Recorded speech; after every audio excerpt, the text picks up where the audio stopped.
Hola, ¿cómo están? Bienvenidos a este nuevo episodio de Podcast Creativo.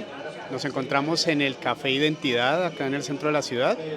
Muy contentos, un espacio muy amplio, muy agradable. Ya hemos pedido un par de cosas y está bien chévere, bien interesante.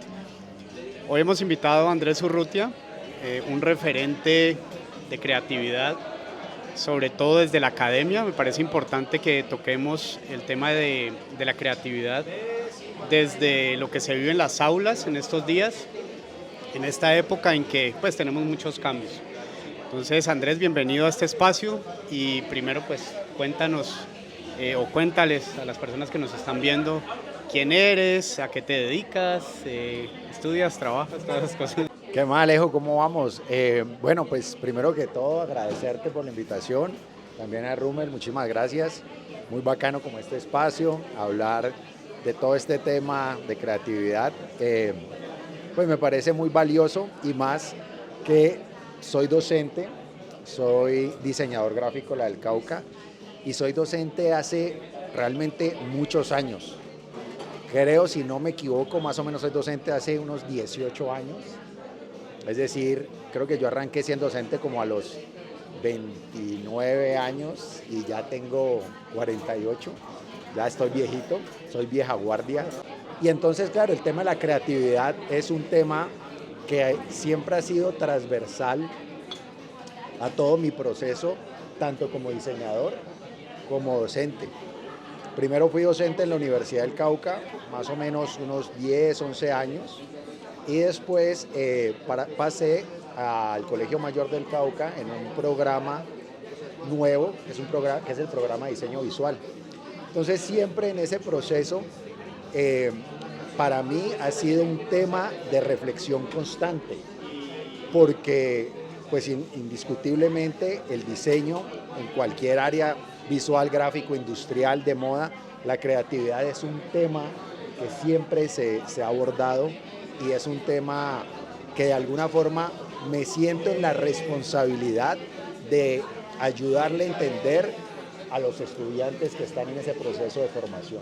Entonces es un concepto que he venido madurando y que ha venido cambiando y que de alguna forma he llegado a ciertas conclusiones que creo que pueden ser un poco controversiales. Yo quería ahondar un poquito, entrar también ya en materia de creatividad en el diseño específicamente.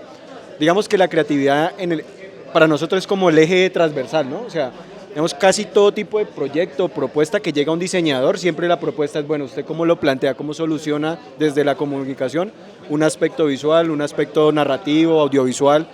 Me gustaría, Andrés, de pronto que nos dieras desde tu perspectiva esa definición de creatividad, si quieres enfocarla directamente desde el diseño o lo quieres generalizar un poco frente a las academias, o a la emergencia del diseño en diferentes áreas.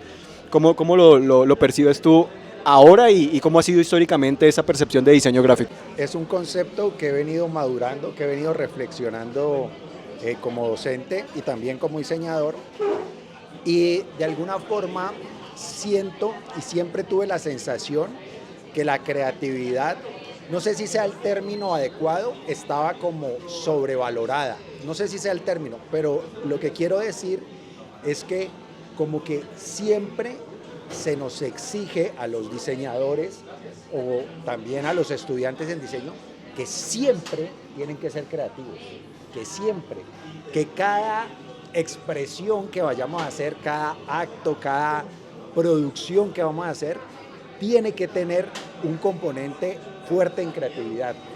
Y creo que esa demanda hay que revisarla un poco. ¿Por qué razón? Porque el primer concepto de la creatividad está ligado con la innovación, ¿sí? Debe tener un componente de innovación.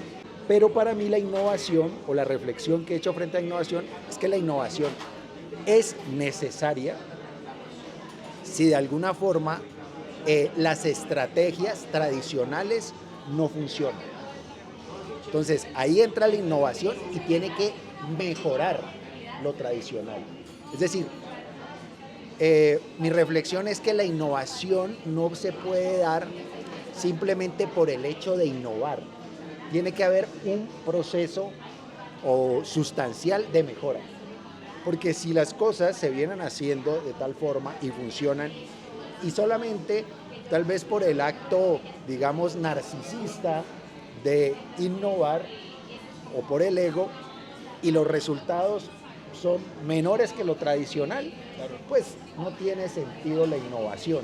Entonces, en ese sentido, la creatividad considero yo que se debe dar en situaciones donde se requieren mejoras. Es decir, un diseñador gráfico en algunas situaciones, o un diseñador visual, y creería que cualquier diseño podría dar respuestas no tan creativas, pero funcionales, ¿sí?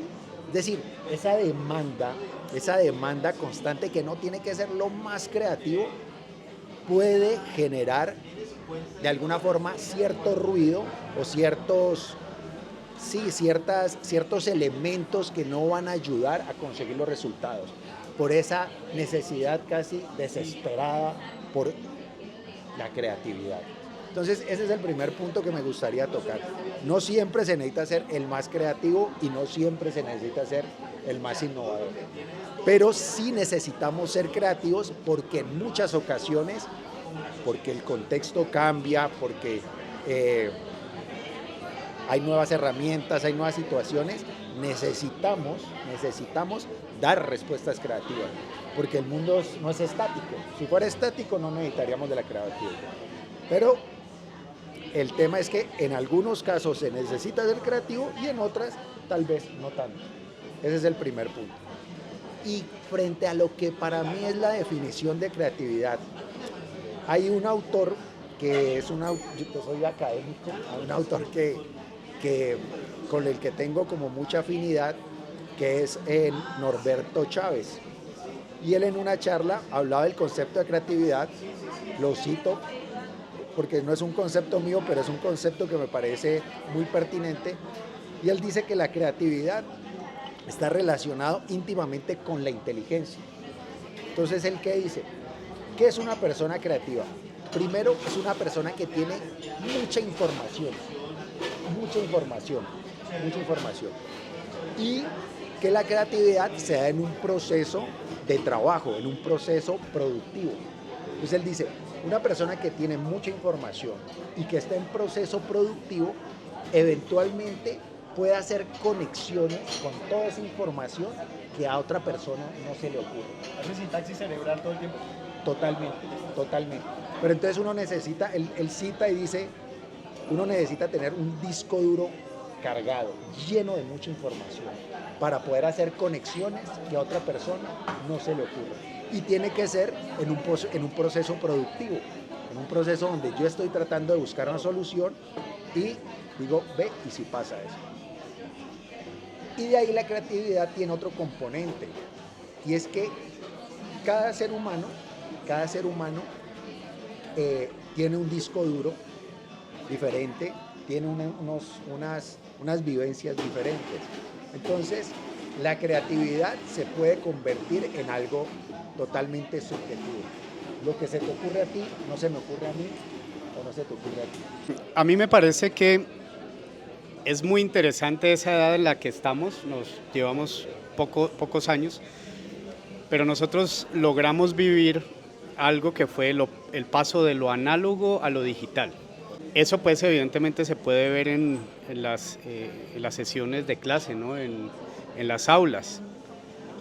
Y te voy a hacer una pregunta muy ñoña, y es, ¿cómo crees que Peirce y Saussure podrían conceptualizar en este momento todo ese bombardeo y todo ese estímulo al que estamos permanentemente en contacto, ¿no? Con todo ese sobreestímulo que tenemos con las redes sociales, con la tecnología, bueno, un montón de cosas que han cambiado y han mutado durante todos estos años? ¿Cómo los verías ese par de autores en esta época? Nosotros en la academia vimos en semiótica Peirce y Saussure, de hecho fueron como los referentes más fuertes en semiótica, y claro, esta gente tratar de proyectarlos a la actualidad es muy complejo. Si era complejo entenderlos en esa época, yo no me imagino tratar de emular una reflexión acerca de todos los fenómenos que se dan a nivel de los símbolos, que se dan con estos nuevos medios, con esta aceleración de la tecnología, que cada vez aparecen pues nuevos códigos comunicacionales. No sé si se volverían locos, no sé, porque realmente, claro, ellos desde la literatura tuvieron una reflexión, desde la imagen tuvieron también cierta reflexión, pero no se enfrentaron a este caos, digamos, de información que hay en la actualidad. La verdad no me atrevería a hacer una reflexión tan profunda porque para mí siempre ellos fueron unos teóricos duros, unos teóricos muy profundos, que solamente en esa época ellos ya hacían reflexiones tan profundas.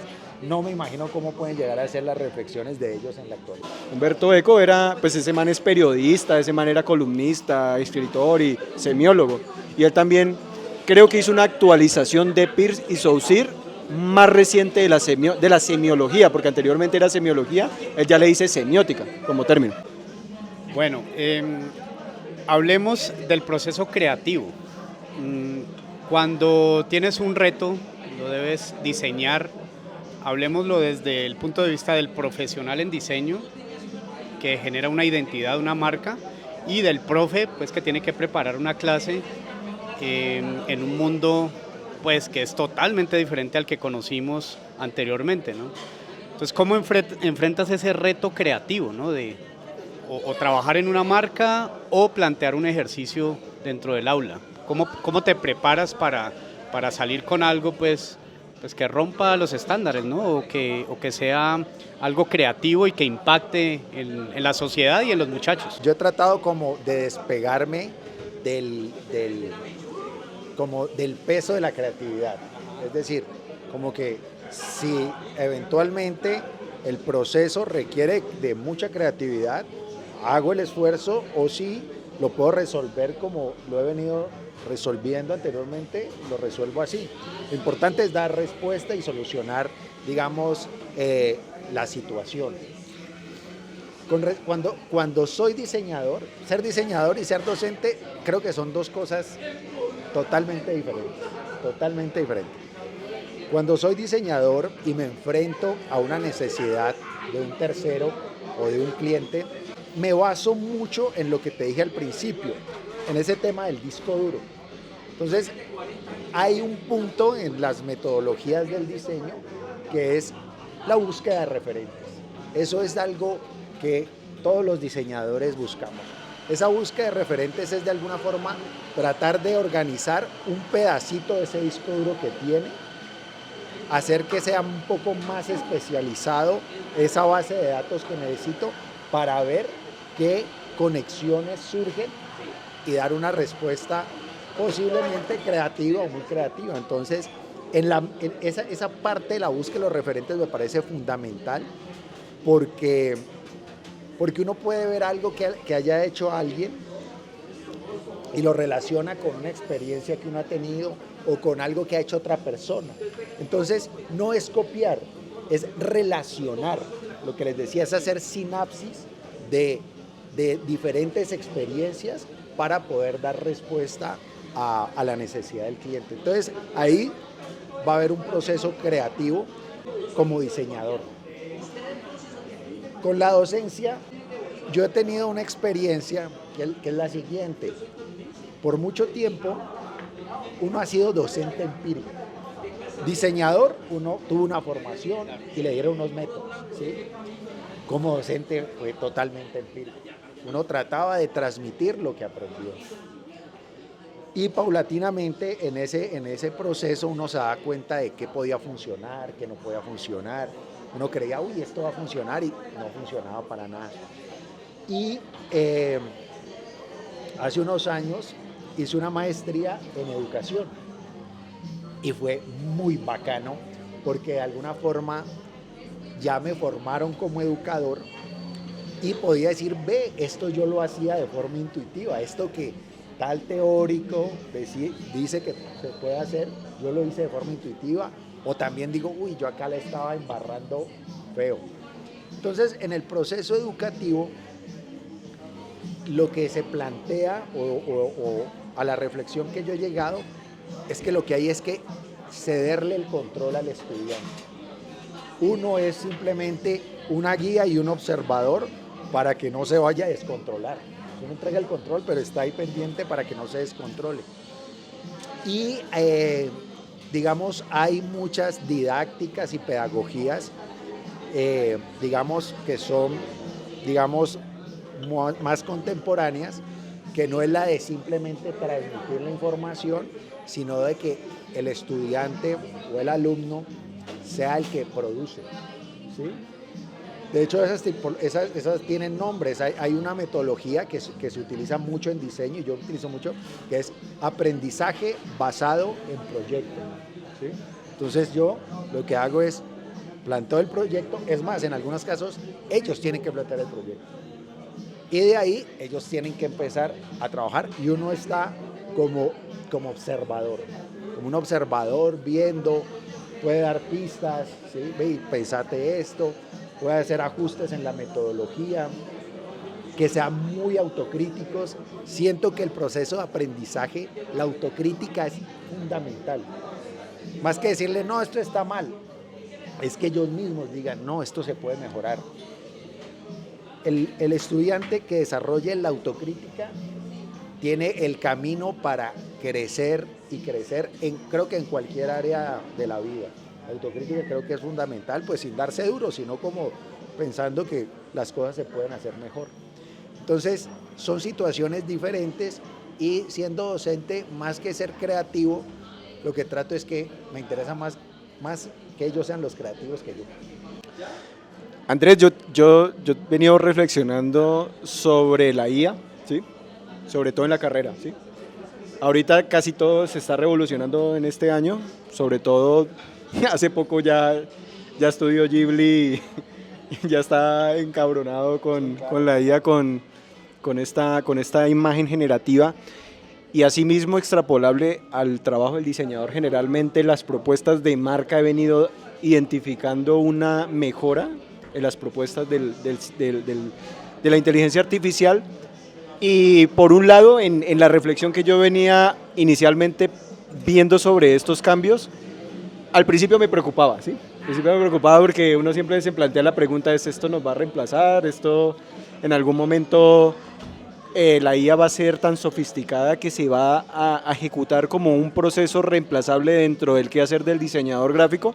Mi reflexión de antemano, te diría, y que me gustaría que me compartieras también tu reflexión, es que como diseñador gráfico no estaría solamente sesgado a la creación gráfica en sí, sino en el director de esa creación gráfica. Es decir, yo cómo genero el parámetro para que lo que se tenga que hacer, si ya es un tema mecánico dentro de la IA, pues que la IA lo ejecute, pero sin embargo ese quehacer del diseñador, a mi modo de ver, todavía no se desdibuja porque el diseñador es quien toma la decisión. No sé vos cómo ves ese tema. Yo lo digo en el ejemplo de marca, pero digamos en otros segmentos del trabajo del diseñador, el quehacer como el diseñador, pues implica diseñar, ¿cierto? Pero ¿cómo lo ves tú? Lo primero que me gustaría decir es que, claro, hay gente que se opone y hay gente que está a favor.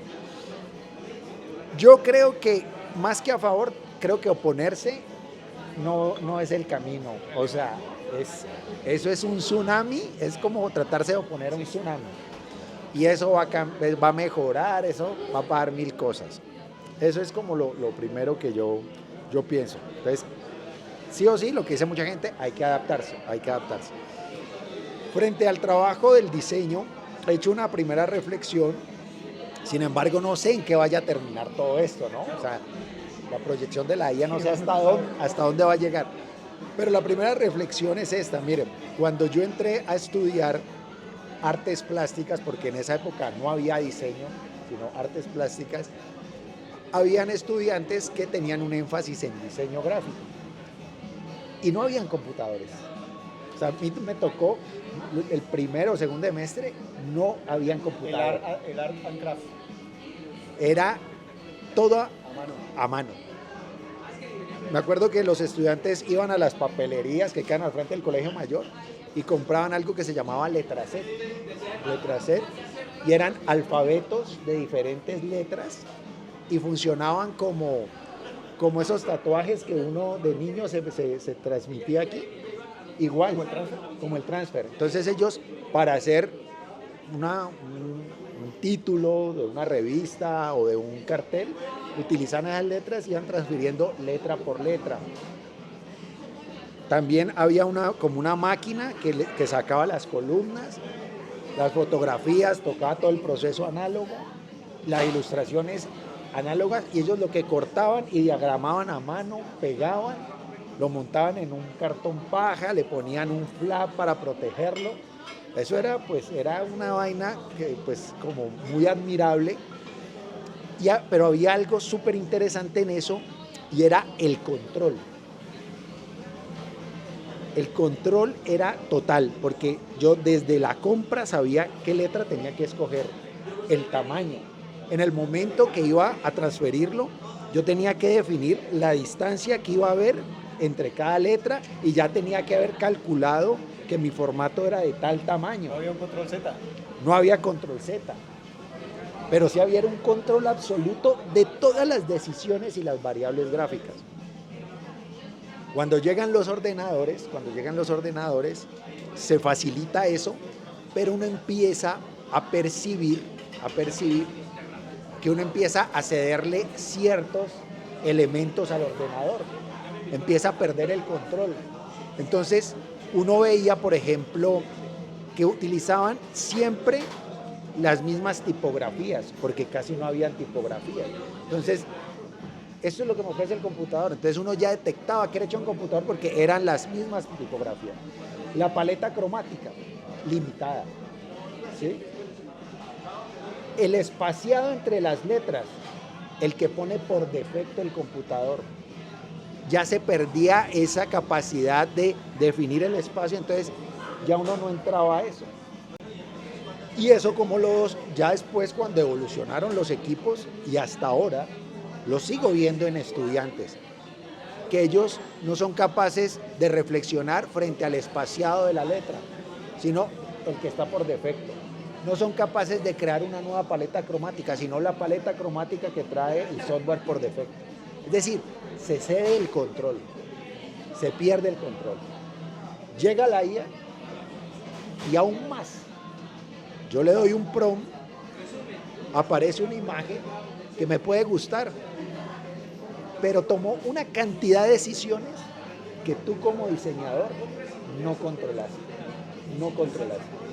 Entonces yo siento que ahí todavía el profesional en diseño, claro, tiene una gran herramienta, así como cuando llegaron los computadores y los software, tiene una gran herramienta que acelere y facilite el proceso. En la IA tenemos una herramienta que nos va a ayudar a ideas, a acelerar tiempos, pero mi responsabilidad como diseñador es tener el control absoluto de cada variable visual y gráfica. El color que quiero, el grosor de línea que quiero, la distancia entre un elemento, la que yo quiero, no la que decida la máquina. Pero sí puede ser un buen punto de partida. No sé si en un futuro la IA uno tenga la capacidad de comunicarle la IA y que él empiece a hacer esos pequeños ajustes. No sé. Pero por ahora todavía uno tiene la capacidad de tomar esas decisiones y utilizar la IA como una herramienta para acelerar procesos, pero al final yo decido con exactitud, me salió gallo, con exactitud exactamente cómo debe ser. Es casi un deber ético que debe tener el diseñador, de tener el control absoluto frente a cada variable visual y gráfica de la imagen. Yo tengo ahí una opinión sobre la IA a propósito de toda esta tendencia de estudio Ghibli, ¿no? Y es que partamos de que el ser humano en este momento sufre de una adicción al entretenimiento. Entonces, si ustedes ven por todos lados, nos ofrecen herramientas, aplicaciones, aplicaciones de streaming, todo en pro del entretenimiento. Y creo que este fenómeno de estudio Ghibli apunta un poco a eso, ¿no? A cómo yo uso la IA, pero como una herramienta de entretenimiento. O sea, y muchas personas la usan porque, ay, ¿y ese dibujito cómo lo hicieron? Ve qué chévere, yo quiero hacer el mío. Y empieza la investigación y yo creo que hay gente que se ha tomado una mañana entera buscando cómo reproducir esa imagen con el estilo de estudio Ghibli. Y hay una preocupación porque estamos usando la herramienta por usarla. Entonces son 700 millones de generaciones de estos caracteres, pero es una generación por entretenimiento, por poner tu fotografía en Instagram, de perfil, bueno. Entonces lo preocupante un poco es que tenemos un vehículo tecnológico que no sabemos usar y creemos que solo nos sirve para hacer las tareas, en el caso de los muchachos, para hacer trampa.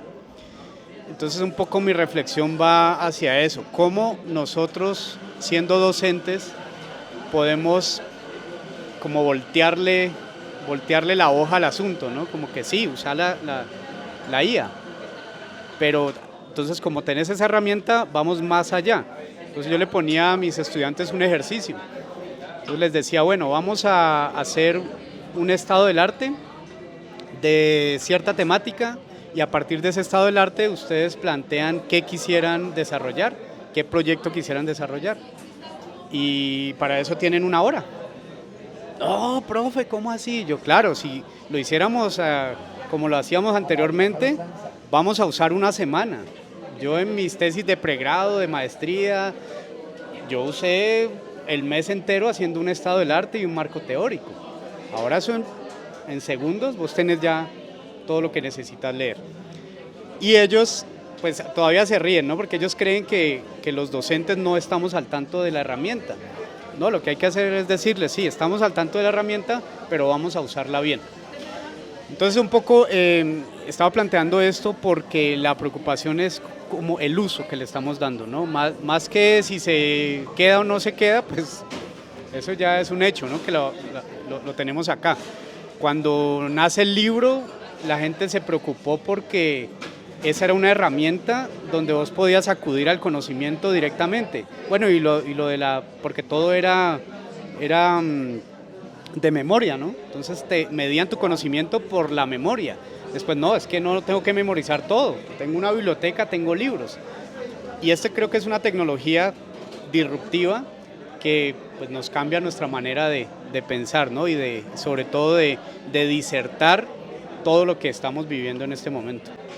A propósito de esa parte, yo también traía una reflexión que lo hice con un amigo, con un ingeniero, y él me planteó la idea de que, por ejemplo, él trabaja en IA, precisamente, y él me decía algo que me quedó calando mucho, y él dijo, si yo dejo que la IA me haga código, la IA no va a hacer el código exactamente como yo lo quiero, o sea, se le da la instrucción, pero la IA toca darle muchas directrices o muchos prompts para que ese código se genere, pero yo tengo que tomar la decisión, no ella, porque si yo relego todo a la IA, pues la IA va a hacer un poco de cosas que ni siquiera va a saber por qué las hizo.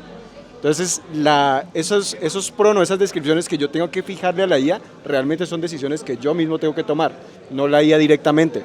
Entonces, algo extrapolable de lo que él me decía es, claro, la IA mal usada es básicamente, pues me parece a mí como algo que hoy en día la gente está creyendo que la IA tiene la respuesta, o que la IA es muy precisa, o que todo hay que dejarlo porque la IA tiene tanta información que en teoría ya no podría fallar, cuando eso en realidad actualmente eso no es así, ¿sí? Dentro del trabajo, por ejemplo, algo que se está replanteando en el trabajo del desarrollador como tal, es que ya el desarrollador no crea un código. El desarrollo verifica que la IA construya bien el código. Para eso, pues obviamente tiene que saber interpretar el lenguaje de manera bien sofisticada para detectar en qué parte la IA erró, en qué parte la IA colocó una parte de ese carácter del código que se desconectó o quedó mal hecho. Entonces, claro, él dice, obviamente el desarrollador va a tener que reacomodarse a las nuevas dinámicas porque, pues claro, él ya no contratan a alguien para que elabore un código porque la IA va a una librería, a un framework donde trae ese código de allá, pero a la hora de implementarlo es donde el desarrollador tiene que aprender a leer de dónde lo trajo y si ese código que ella trajo está bien o está mal. Entonces Entonces, digamos, esa parte, si yo lo veo dentro del diseño, también veo igual. Yo le puedo decir a ella que en una parte creativa de generación de ideas de marca, me bote ideas. Pero esas ideas, pues ya va a botar unas ideas que van a ser erróneas, yo las voy a tratar de perfeccionar un poco y personalmente yo disfruto de la bocetación. Casi no me gusta dejarle ese trabajo a la IA porque yo lo disfruto. Y también lo he venido reflexionando con respecto a la creatividad porque siempre lo he dicho casi en diferentes podcasts, es que la creatividad es como un músculo, que todos los días tienen que entrenar un poquito, hacer un ejercicio, para que esa dinámica del ejercicio neuronal, de las conexiones neuronales no se pierda, como lo que pasaba con la calculadora. Cuando dejamos de calcular y la calculadora calculó por nosotros, ahora uno le dice a una persona de acá, hágame la cuenta de cuánto le debo y tiene que sacar la calculadora. 7 por 8, uy no me corché, espérame, le busco la IA. Pero sí, ese es el ejercicio, ¿no? Que la reflexión que siempre ha venido con las generaciones es que ¿qué cedo yo ante la IA? ¿Y qué pierdo yo frente a esa parte que cedo? Porque pues si yo dejo que la IA se enfoque en el proceso creativo de mi quehacer como diseñador, ese estímulo lo voy a perder. O sea, poco a poco la mente ya le va a costar volver a hacer esa asociación porque he dejado de hacer ese proceso, lo mismo con el cálculo, con todo este tipo de cosas. Hablemos un poco del proceso creativo del logo de Chontacones. Fue un trabajo que se hizo ya hace más de, yo creo que unos 15 años. Bueno, revisemos ese tema. ¿Cómo fue? Cuéntanos tus referentes, en qué situación estabas, cómo fue el proceso creativo. Ay, hombre, ese trabajo fue muy bacano, fue muy grato realizarlo. Fueron unos muy buenos clientes, porque bueno, vos sabes que como diseñador no hay ver enfrente unos clientes que, uy, qué pereza. Fueron excelentes clientes que de alguna forma se dejaron asesorar y me dejaron ser diseñador. Bueno, como les estaba comentando anteriormente, obviamente se recogió toda la información que ustedes me dieron, el tipo de producto, el cliente, el perfil del producto. Y ese es como todo lo que uno llama como el brief con el que empieza a trabajar. De ahí yo empecé ya un proceso investigativo buscando productos similares y recuerdo muy bien que yo hice varias carpetas de referentes y se las mostré a ustedes. Les dije, a mí me parece que puede ser su imagen como estos referentes. Creo que hice como 3 carpetas y había una carpeta que de alguna forma tenía el sabor que yo quería que tuviera Chontacones, como esa línea gráfica un poco tradicional, que no se sintieran unas papitas margarita, sino que tuviera otro carácter un poco más tradicional, un poco más artesanal. Igual yo les mostré los otros y ustedes me dijeron esa. Entonces ahí fue muy chévere porque hubo una coincidencia entre lo que yo pensaba que era lo mejor para Chontacones, ustedes también lo detectaron. Entonces eso fue digamos la primera gran decisión porque fue el norte a nivel de identidad visual que se le iba a dar a Chontacones. Y aquí hay algo muy importante que se puede conectar con la IA. De hecho lo he conectado. Eso. En esa época, cuando vimos los referentes tenían un estilo de ilustración que es como el de grabado. Como grabado. Eso también se llama, en inglés creo que se llama woodcut, o también hay otro nombre que le dicen achurado. Son como los términos de ese estilo de ilustración, pero son grabados como en línea. Cuando ustedes me dijeron esto, yo, uy, qué bacano, eso es lo que yo quiero, y dije, mierda, y ahora, ¿cómo diablos hago esa ilustración? Yo no sé hacer grabado, nunca he hecho grabado. Pero ahí es cuando uno dice, bueno, y yo empiezo a buscar tutoriales por aquí, por allá. Dije, güey, madre, intenté a mano, no pude. Pensé en contratar a alguien. Dije, voy a buscar a alguien especializado, que uno pueda hacer eso como diseñador. Sí, claro. Contratar a alguien que me haga eso.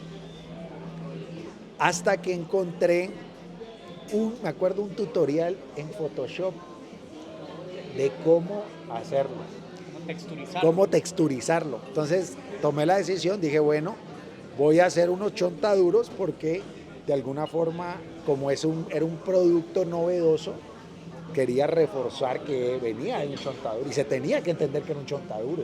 Claro, ¿sí? la textura era importante. Claro, o sea, no podía parecer otra fruta, se tenía que ver que un chontaduro.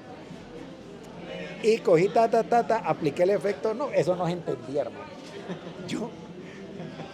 Y ahí es donde les digo, yo digo, si yo hubiera cedido el control,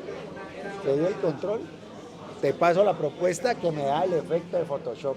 Y eso no se entendía. Pues me tocó tomar fotos, retocar fotos, dibujar, utilizar parte del efecto. Es decir, me tocó generar un proceso que no lo encontré en el tutorial.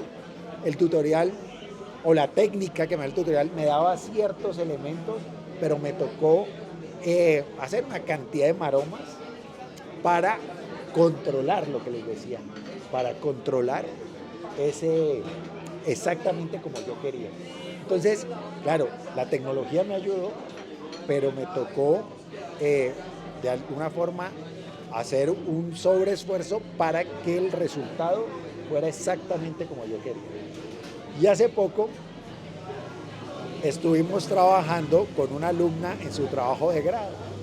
Voy a contarle. Ella iba a hacer la imagen para una panela pulverizada que venden en Rosas, ella es de Rosas. Y en todo su proceso creativo también llegó a la decisión de que quería hacer una ilustración en ese estilo. Y quería hacer una ilustración como de un trapiche, de una... No, pues dígame, decirle a la hija, ve, hágame un trapiche. ¿Qué demonios sabe que es un trapiche? Un trapiche de molienda de caña. Claro. Algo muy específico. Algo muy específico, con las montañas que parecieran las montañas del Cauca y no los riscos suizos o de Estados Unidos, que son los referentes que él tiene como la hija. No, a esa pelada también le tocó un proceso muy complejo, sí le sirvió la IA, pero le tocó hacer montañas por aparte, todo por aparte, y empezar a unir y aprovechar cada elemento, y le quedó relativamente bien, pero no le cedió todo el control a la IA. Entonces, fue chévere que me hiciera esa pregunta porque me acordaba de que cuando hice Chontacones fue un trabajo exhausto, un trabajo que me ayudó la tecnología, pero que no terminé cediéndole el control a la tecnología para que me diera el resultado. Tenemos una actividad que siempre lo hacemos con el invitado y es el señor Cara de Papa. Él tiene una definición de creatividad en el interior, vos juzgarle ahí y saques la definición que te salga, la lees y nos das tu interpretación de qué es lo que dice ahí exactamente. Katara dice, refleja la creatividad como una forma de resistencia contra la opresión, utilizando el dominio del agua de maneras inventivas y estratégicas, La opresión como tal, pues es una situación problemática, ¿sí? Y frente a cualquier situación problemática, frente a cualquier necesidad, la creatividad es una herramienta que nos puede ayudar a superarlo, ¿sí? Es decir, la creatividad surge en momentos críticos, en momentos donde, lo que les decía al principio, lo tradicional no está funcionando, frente a la novedad, la crítica, la crisis, en este caso la opresión. Es una situación donde una persona necesita solucionar esa situación y en ese momento la creatividad inevitablemente es una gran herramienta para sobrepasar una respuesta de mejora, de supervivencia. Es decir, si no hay crisis, no surge la creatividad. No surge la creatividad. Entonces, la crisis es el entorno ideal para que la creatividad surja a flote. Bueno, Andrés, ya estamos cerrando el podcast. Me gustaría sobre todo pues hacer un cierre, me gustaría que nos dieras una reflexión aquí en Popayán sobre el qué hacer del diseñador en el Cauca. No sé cómo lo has percibido ¿qué tipo de consejo les darías a los estudiantes que aún le apuestan a la carrera, ¿no? Anteriormente, pues ya con todo este bagaje que has tenido como profesor, ahora ser diseñador en este contexto, ¿tú qué tipo de mensajes crees que le puedes dar a los estudiantes que todavía aún piensan que el diseño tiene un quehacer importante dentro de la región? Bueno, esta es una pregunta que yo me hago porque es como mi responsabilidad ética, ¿no? O sea, yo soy docente y bueno, yo siento que ahorita tenemos una gran ventaja y es que tenemos dos opciones y dos responsabilidades. Por un lado, tenemos la responsabilidad de hacerle frente a las necesidades de nuestro contexto y de hecho hay un curso que lo direcciona en ese sentido, es decir, ellos tienen que mirar necesidades del contexto y responder desde el diseño. Entonces es como una responsabilidad y una oportunidad. Pero también les digo que este mundo ya está hiperconectado, que también tienen la posibilidad de dar respuesta a necesidades globales, de no quedarse esperando a que lo llame el cliente de aquí o a que se dé una oportunidad aquí. Entonces tienen esas dos opciones, reflexionar y ayudar a mejorar su contexto y también la oportunidad a proyectarse a nivel global. ¿Qué más les digo? Bueno, que se gocen la carrera, pero hay algo un poco más trascendental que me gustaría decir, y es que yo siento que como seres humanos no nos define una carrera. Es decir, ante todo, pues no, que busquen su camino, que busquen su felicidad, que si se graduaron de diseñador y en algún momento la vida les da oportunidad de desarrollar otras habilidades y coger otro camino, que lo hagan. Uno como ser humano, pienso que mientras más viva experiencias, pues va a tener una vida mucho más interesante. Entonces, que no se limiten nunca a nada, ni a crear, ni a salir del área, ni a quedarse aquí, sino no se limiten, no se limiten. Utilicen la IA, mejor dicho, todo lo que la vida les puede ofrecer para vivirla con intensidad, pues que la suman. Listo. Listo, Andrés, muchas gracias. Dale, hombre. Gracias, nos vemos en un nuevo episodio creativo. Chao, chao.